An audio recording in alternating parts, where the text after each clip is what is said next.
Эцэг эхчүүд хүүхдээ хөгжүүлэхийн тулд олон төрлийн дугуйланд явуулдаг нь нэг талаараа хүүхдийг хөгжүүлдэгч, нөгөө талаараа хит их ачааллаа бол хүүхдийг ядрааж залхах сөрөг үр дагавартай байдаг.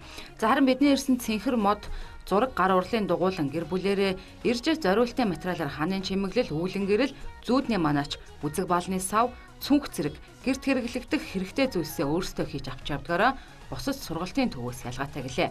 Энэ нь хүүхдийн сэтгэлгээг хөгжүүлэхээс гадна эцэг эхчүүд хүүхдийнхээ бүтээл чадварыг таньж мэдэхэд дөхөн болдог байна.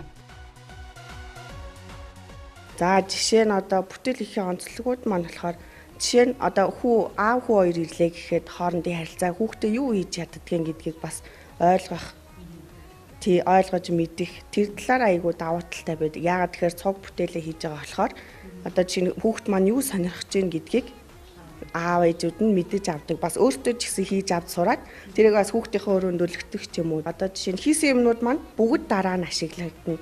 Одоо Цэнхэр мод урланд суралцдаг хонгор зүл охин сарын өмнө энд төрсөн өдрөө тэмдэглэж ээжтэйгээ хамт зүүдний манаач хийж авч явснаар хар дар зүүдлэхээ олжээ. За тиймээс хонгор зүл охин сурагчдын амралтаа өр бүтээлтэй өнгөрүүлэхийн тулд сургалтанд сууж зураг зурх болон өөр олон бүтээл хийхэд суралцж байгаагаа ярьлаа. Тэгээд би энэ урлан ерөөхдөө бол маш өөр бүтээлтэй өнгөрөх газар гэж боддог. Одоо яг энэ сургалтын төвд явж бүтээл хийдэг болохоос өмнө чи амралтаа яаж өнгөрөөдөг вэ? Би өмнө нь зүгээр л байдаг байсан. Зурагт үзэл. Тэгээд манай ах ихтнэр ирээл жоохон тоглож байгаа л тэгээл яваад өгдөг байсан. Тэгэхээр надад их амар уйтгартай.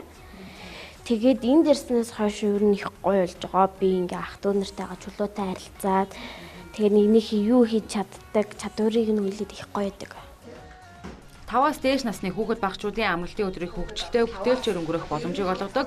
Энэ урланд хүүхдүүд төрсөн өдрөө мөн тэмдэглэдэг байна. За эцэг эхчүүд сүүлийн үед хүүхдийн төрсөн өдрийг тэмдэглэхдээ хоол идүүлээд тоглоулаад өнгөрөх биш, харин бүтээл хийх нь илүү ач холбогдолтой, хөгжилтэй байдаг гэж энэ урланг зорж ирэх нэгсжээ.